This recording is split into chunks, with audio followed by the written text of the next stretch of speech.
14 Mei 2012 lagi atas dasar kebajikan serta kasih sayang dalam Islam. Golongan yang disenaraikan sebagai asnaf al-rikab itu termasuklah pelacur, homoseksual, gigolo, pengkit dan maknyah. Fatwa itu turut menyatakan mereka layak menerima bantuan zakat berkenaan melalui perantaraan mana-mana institusi atau pertubuhan bukan kerajaan NGO Islam agar dapat menjalani kehidupan sempurna secara Islam.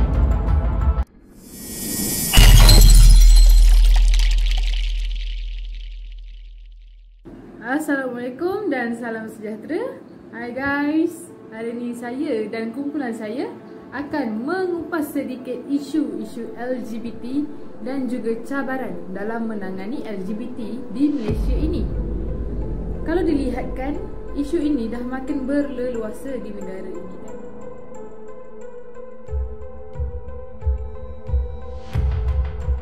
Okey, saya akan mulakan dengan huruf L, iaitu lesbian. Jom kita tengok dulu video ini.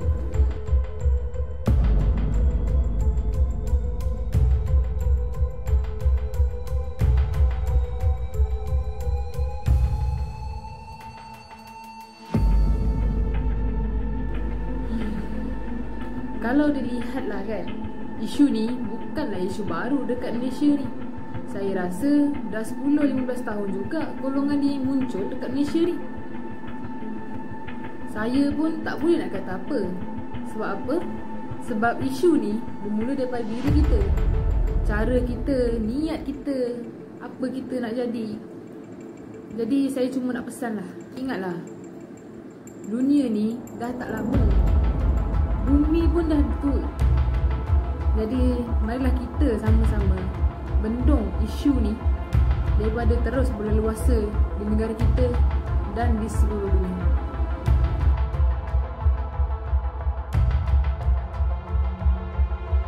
Saya akan menceritakan serba sedikit mengenai cabaran. Yang pertama adalah cabaran dakwah. Dalam menangani permasalahan ini, kaedah yang holistik bentuknya perlu dirangka bagi menjamin kesan yang maksimum. Selalunya dalam cabaran ini, individu tersebut akan sedaya upaya menolak ajaran yang diberikan, sedaya upaya akan menolak segala dakwah yang diberikan dan mereka merasakan bahawa diri mereka itu betul. Yang seterusnya adalah cabaran dari segi individu. Secara puratanya, golongan yang rata-rata terjebak ke kancah hitam ini bermula seawal usia remaja mereka. Saya individu yang terlibat ni, cabaran mereka adalah individu itu sendiri tidak ingin berubah. Hal ini kerana jati diri mereka telah hilang, mereka mula terpengaruh dengan kawan-kawan dan sifat mereka yang menginginkan kebendaan. Dan selalunya dari segi individu, hal ini disebabkan mereka sendiri tidak ingin berubah. Sebab mereka merasakan diri mereka itu telah betul dan orang di sekeliling mereka tidak memahami mereka. Nama saya Raguman dan saya ingin menerangkan tentang isu gay. Masyarakat Malaysia sangat sensitif dengan gaya hidup yang menyalahi tuntutan agama dan tata susila budaya timur, apatah lagi dengan perlakuan yang menyalahi tabiat manusia. Oleh itu, golongan gay mendapat kecaman hebat di kalangan masyarakat Malaysia. Dalam konteks kontemporari, golongan gay difahami sebagai sebuah kumpulan atau gerakan yang aktif memperjuangkan hak mereka dalam kehidupan masyarakat kini. Rentetan daripada perbincangan ini, satu video pendek akan dipaparkan selepas ini untuk menggambarkan masalah dan cabaran yang sering dihadapi oleh golongan gay di Malaysia.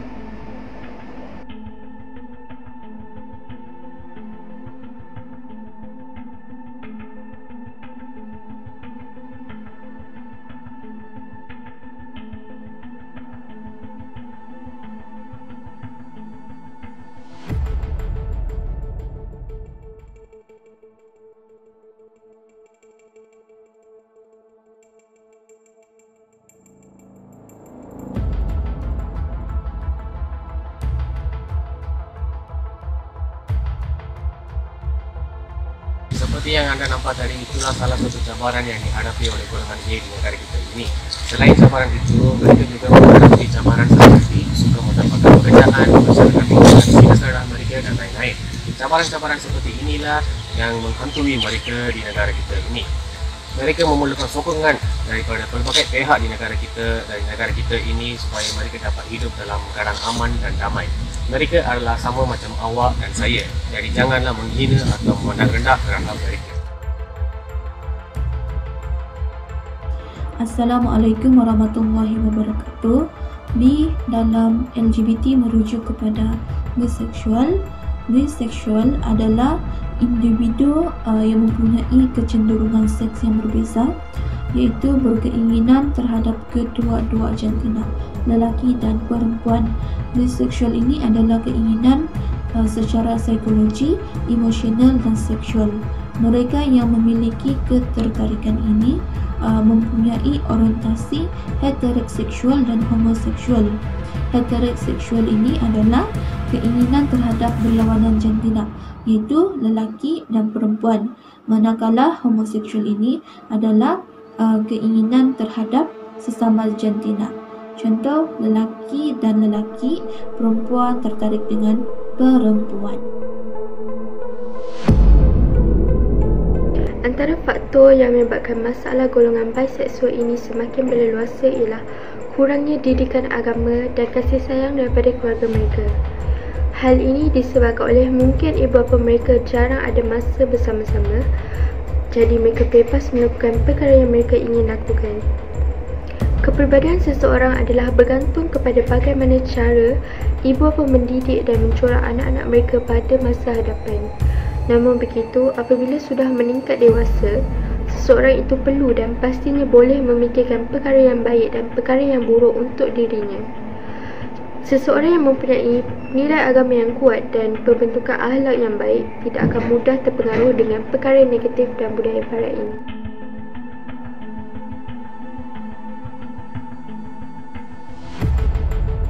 Hai guys. Okey, hari ini saya akan terangkan sedikit isu transgender dalam kalangan masyarakat Malaysia yang kian berleluasa. Okey, untuk selanjutnya saya akan memaparkan sedikit gambar tentang isu transgender dalam kalangan masyarakat Malaysia. Mari kita saksikan.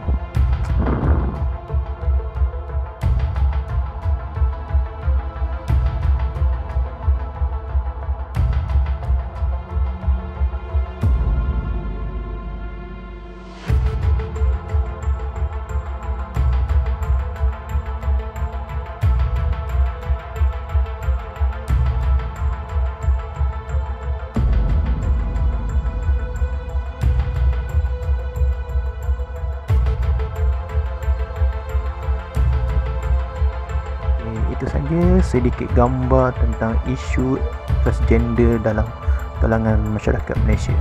Okey, isu ini sejak semenjak ini semakin berleluasa dalam golongan remaja dan golongan dewasa. Gejala ini semakin merebak kerana mungkin terpengaruh dengan rakan-rakan sebaya atau putus cinta, bersendirian, kemurungan atau jalan mereka pilih untuk menyelesaikan masalah, tapi tidak. Masalah ini semakin membesar satu hari nanti. Isu transgender ini mungkin berlaku disebabkan kurangnya didikan agama dari ibu bapa mereka dan kurang pandangan dari ibu bapa mereka tentang isu-isu seperti ini, iaitu isu LGBT atau transgender ini. Disebabkan itu, anak mereka mungkin mudah terpengaruh dengan rakan-rakan sebaya dan mudah terjebak dengan golongan ini. Okey, itu saja dari saya tentang isu transgender bagi LGBT ini. Untuk cabaran, saya akan serahkan kepada rakan saya untuk terangkan.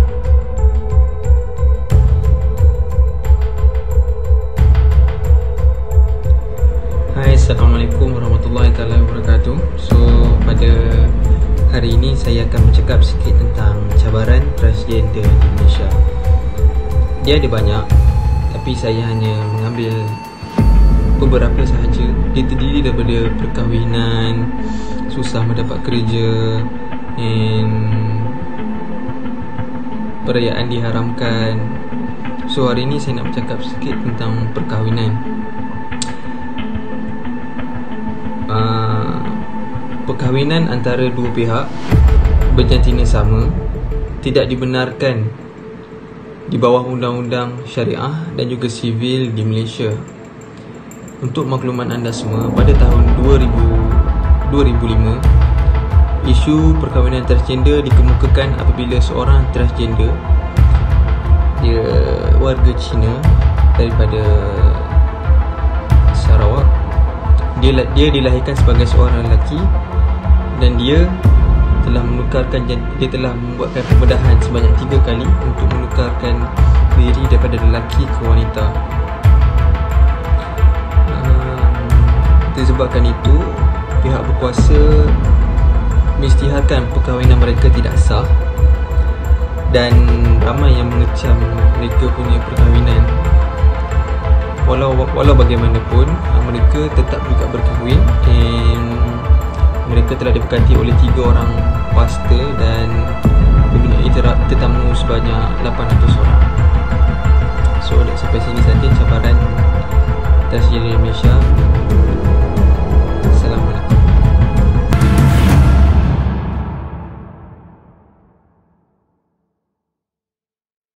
Assalamualaikum warahmatullahi wabarakatuh. Alhamdulillah, segala puji dan syukur ke atas Allah Subhanahu Wa Taala kerana dengan izinnya kita dapat bertemu. Saya ingin mengupas satu isu yang semakin hangat diperkatakan, yang semakin panas di negara kita, iaitu isu LGBT. Budaya LGBT ini adalah masalah berkenaan dengan sosial. Malaysia juga tidak lari daripada budaya yang membimbangkan ini. Tetapi yang amat menyedihkan apabila mereka yang terlibat dengan budaya ini adalah mereka yang beragama Islam. Mana-mana agama pun menolak budaya ini dan menyuruh penganut-penganutnya untuk meninggalkan budaya-budaya yang bertentangan dengan agama. LGBT yang merujuk kepada lesbian, gay, biseksual dan transgender ini adalah masalah yang berlaku dalam komuniti.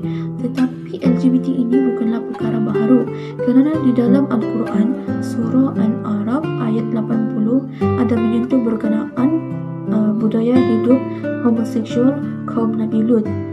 Dalam surah Al-A'raf 80 menyebut, dan Nabi Lut juga kami utuskan.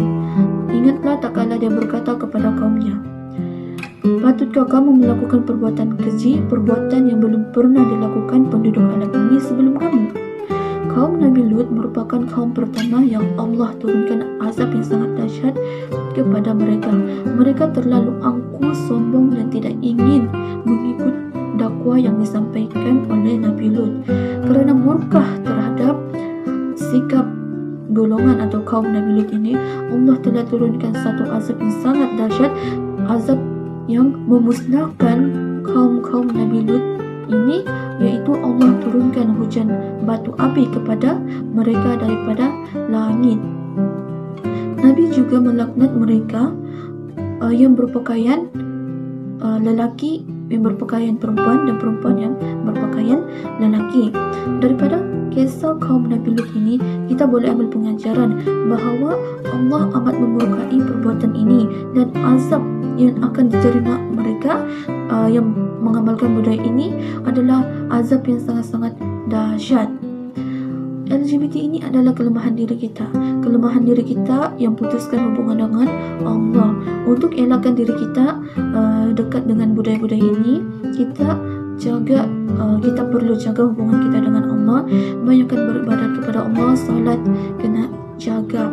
Kita juga perlu jauhkan atau hindarkan diri daripada perkara-perkara yang boleh mendorong ataupun menyebabkan kita terlibat dengan budaya ini. Banyakkan berzikir kepada Allah, mohon doa panjang-panjang kepada Allah agar kita dihindarkan daripada perkara-perkara yang dimurkai Allah. Allah tidak zalim. Setiap taubat hamba-hambanya semestinya diterima. Allah sayang makhluk-makhluknya.